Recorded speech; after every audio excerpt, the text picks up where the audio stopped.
Using VCarve Pro to create a coaster. So in this tutorial we're going to finish off our coaster by adding some toolpaths. So to start off with, we have our inside part that we're going to basically cut out, and then we have our outside that we are going to cut around, so we end up with a coaster that looks like this. So up on the right hand side there's toolpaths, and from toolpaths we're going to have to set up what things we're going to do. So let's create our first toolpath, which is going to be basically taking out this middle bit. So if we come across here, you have this one called the pocket toolpath. So we click on it, and in here we have a bunch of things that we have to set. So start off with cutting depths. The start depth is 0, so basically at the top of the material, and you can see that right there. And then how deep are we going to go? Well, our material is 0.25 deep, so quarter inch deep. So we're only going to go about 0.1 deep.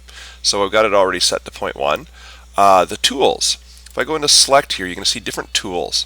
So I'm just going to click on this one. So a ball nose basically is a rounded bottom, okay, and an end mill, okay, is a flat bottom. So in this case, we're going to use an end mill that's quarter inch, and basically just to remove the inside material. So we click on that. That's done. Now we come down a bit. Number of passes. It's only going to make one pass. We're just going to leave it there. We don't need to use this. Clearing the pocket. So basically, what's going to happen is it's going to go around and around until it clears it out. We're going to do cut direction called a climb. Okay. Conventional is basically when you use a hand router, you go against the wood so that the router stays in contact all the time. But because the material is held down in the CNC router, we can use what's called a climb. Okay, down here, ramp plunge moves. We're going to click that in. Basically, all that means is when you go in, does it go straight down or does it kind of start and then move its way slowly into the wood? So we're just going to use that in 1 inch. That's good enough. And then that's basically it. So we hit calculate.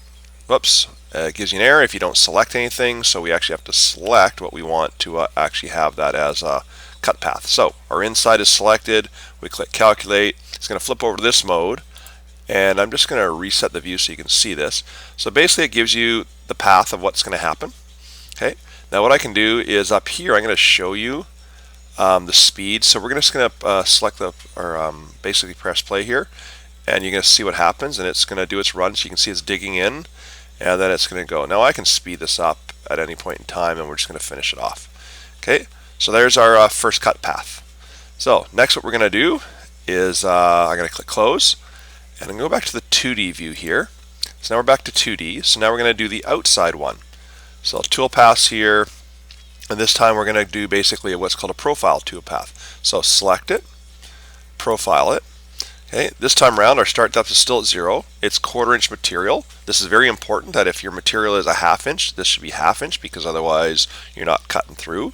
And if you've got it, this set to 1 inch, but the material is really thin, it means it's going to go all the way through into your base of your CNC router, which is bad. So this has got to match the thickness of your wood exactly. Okay, the tool is the end mill again, no big deal. Now the machine vectors, do we want to go outside, inside, or on? So we want outside because we want this to profile outside of it. If we were to go inside, what would happen is you get this rounded edge inside here, and your project would not be 3 inches by 3 inches, right? And obviously on is you go on the path. So this one would be used maybe for making that juice drippings in maybe a cutting board. So we're going to go outside. Okay, we're going to leave the direction as climb, come down here a bit, do separate last pass, don't worry about that one. Add tabs we have to do. So when the machine cuts this out, the last little bit, basically, it's going to be loose, wiggling around in there. So what we're going to do is we can add tabs. So if you click on add tabs, tab length 0.5, thickness, this is going to vary depending on the size of your material and stuff. So I'm going to say 0.1 of an inch because we can always use a trim router later on. And go edit tabs here. So when I go add, okay, there's only one tab there, right? If I want to put a constant number, I can put 4 of them, add tabs. I got 4. Now where do you put them? I wouldn't put them in a corner personally. I'd put them maybe over in the center. So all you do is you click with the left mouse button, you drag them so they're kind of just all offset of each other. And this is kind of experience in how many tabs you add, but I'm going to add 4 little tabs just to make sure it holds in place. You probably get away with 2 actually. Okay, and then we just go add tabs. Ah shoot, I shouldn't have done that. I don't think I can control Z, can I? Nope. So slowly, I just have to redo this again. Shouldn't have done that. Okay, so 1, 2, doesn't really matter exactly where they go. This is not a big deal. Okay, click on OK, and I'm going to go close. So there's my tabs added. Now I keep scrolling down here, There's add ramps to path, so that's the very first cut in, so same thing. Add ramps, it's going to be a smooth one, and I'm just going to go over 2 inches. So that's pretty simple, straightforward. And then we go calculate. So now we have a path here. So now what we do, back to here, and we'll preview it, and I'll just go a little slower to start. So we'll preview, actually let's reset the view so we have nothing. And let's kind of maybe speed it up a tiny bit, and let's just do everything. So it's going to do that path first by the seams of it. Second pass. Okay, you can see the tabs getting put in. Now if I preview all tool paths, which is what I should have done, there's the last path in there. Okay, and it will probably, and I'm just going to speed that right up. There we go. Okay, so there's my finished project. And you can see what materials will be left over. Now what's important is, if I was cutting multiples of these out and I wanted to make sure that this part stayed, I'd have to make sure my material is wide enough, right? So this is 3 inches, that's a quarter, that's a quarter, that makes it 3.5. That leaves a 1/4 inch overhang here that's basically being held, holding the material in place. So what we're going to do though is we're going to tape it from the underside, so just to make sure that it all works.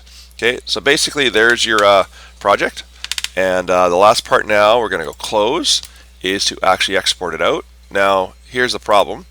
I've got 3 tool paths here. Now which ones? Well, I'm going to take this one because I know that was my very first one, and I'm actually going to delete this one. So if I just go delete and delete this, okay, you can see it goes, right? But that was my playing around when I was doing this. Now the biggest part is exporting them. So I'm going to take both those tool paths because they're all going to be using the same bit, and I want to basically save them both. So I would go save, and in here I'll put all visible tool paths to one file.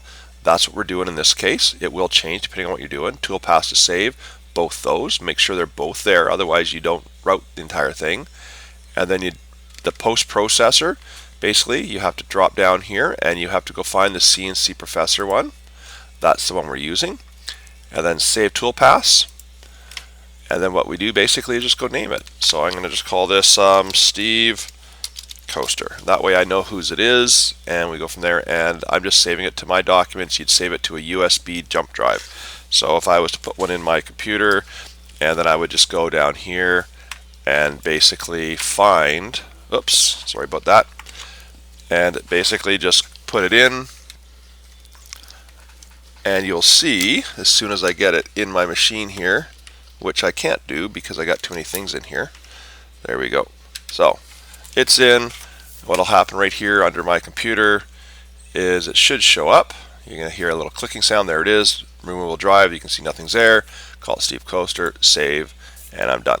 So once that's done, then I can basically just take it over to the CNC router. And that concludes this tutorial.